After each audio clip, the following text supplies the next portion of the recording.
18 December ময়মনসিংহের ভালুকায় এক হিন্দু যুবককে মেরেছে পিটিয়ে বা পুড়িয়ে। এটা সারা বাংলাদেশ হয়েছে। এখন দেখা যায় ভাই, এত আবেগ হওয়া যাবে না। ওই হিন্দু যুবক স্থানীয় এক পোশাক কারখানায় কাজ করত। এখন সে পোশাক কারখানায় কাজ করার পর সে অভিযোগ আনছে যে ইসলাম ধর্ম অবমাননা করেছে রসুলকে বা আল্লাহকে নিয়ে। কিন্তু এটা তদন্ত না করে এমনও তো হতে পারে যে এই জিনিসটা পোশাক কারখানা মালিক ষড়যন্ত্র করে তাকে এভাবে করেছে। বাংলাদেশের ইসলাম প্রিয় তো জনতা, তারা আল্লাহ রসুল প্রেমিক। এখন আপনারা যে কাজটা করেছেন, আপনাদের পক্ষে কেউ নেই। দেখা যায় বাংলাদেশ এটা গণতন্ত্রের দেশ। ভারত এবং আমেরিকা এবং কি পশ্চিমাদের নির্দেশে চলাফেরা করে এরা।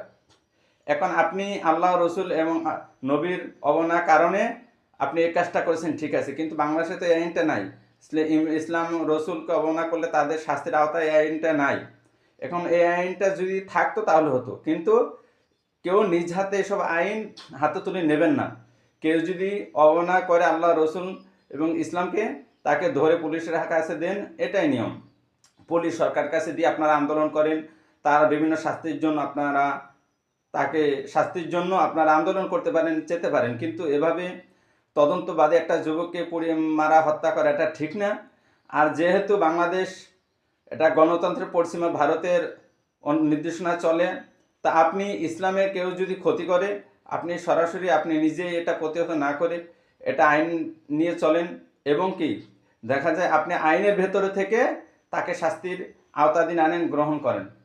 তো ভাই, আমরা সবাই ইসলাম প্রিয় মানুষ, মুসলমান, আল্লাহ রসুলের অবমাননা আমরা সয় না, কিন্তু বাংলাদেশের আইন তো এটা নাই। এটা নাই, কিন্তু আইন করার জন্য সব প্রচেষ্টা চালান। যে সরকারে আসুক, আল্লাহ রসুলকে অবমাননা যারাই করবে তাদের আমাদের দৃষ্টান্ত শাস্তি দিতে হবে। এই আইনটা পাশ হোক, তারপরে আপনি করেন, কিন্তু পাশ নাই, কিছু নাই। আপনারা যারা কাজটা করেছেন এটা ঠিক হয় না, কিন্তু আবেগে করেছেন। এমন আছে যে পোশাক কারখানা, তার বিরুদ্ধে বিভিন্ন ষড়যন্ত্রের কারণে এটা ফাঁসিয়ে দিয়েছে তাকে, এটাও হতে পারে। তো যাই হোক ভাই, আমরা সুষ্ঠু তদন্তে চাই।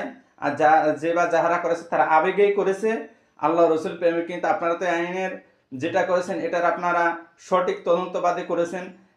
আর এটা সঠিক আপনারা যেই কাজটা করেছেন, এখন তো আপনার এটা প্রতিফলন হবে না, কেননা রাষ্ট্রই ভারত পশ্চিমাদের নির্দেশনা চলে।